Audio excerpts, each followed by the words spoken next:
என்ன மருமல நல்ல வளருத பிள்ளை. வெறும் துவாசையும் ஒரு சட்னி கொஞ்சம் பொடியும் வச்சு சாப்பிட்டா சரி வருமாமா? எனக்கு இது போதும். இரு மருமல, என்னத்து பேசிட்டு இருக்க? என் செல்லம் அவள ரசாத்தி எங்க இருக்க? ஓடியா தாத்து நைட்டில ஜம்மன் இருக்கிய. தேங்க்ஸ் அண்ணி. என் செல்லம் அவள உங்க அண்ணிகாரி உனக்கு எத்தனை நாள் வகை வகையா செஞ்சு போட்டிருக்கா. நீனு நல்லா உட்காந்து தின்னு இருக்கல.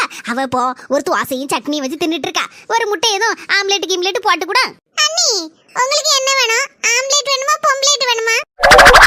தாத்து ஆம்லெட் கேள்விப்பட்டிருக்கேன். அது என்ன பொம்பளேட்? அண்ணி அது நானா கண்டுபிடிச்சது. சூப்பரா இருக்கும். சரி அதெல்லாம் ஒண்ணு வேண்டாம். முட்டையை மட்டும் வறுத்து கொண்டா போ. மருமோள எப்ப பார்த்தாலும் நீ எம்மவளுக்கு பொறுப்பே இல்ல பருப்பே இல்லன்னு சொல்லல மருமோள. ஆமதே இப்ப பரவாயில்ல, கொஞ்சம் பொறுப்பு வந்திருக்குதே.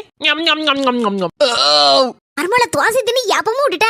இன்னும் எம்மவ முட்டை வறுத்து கொண்டு வரலையே. அண்ணி முட்டை வறுபட்டுட்டான்னு கொஞ்சம் வந்து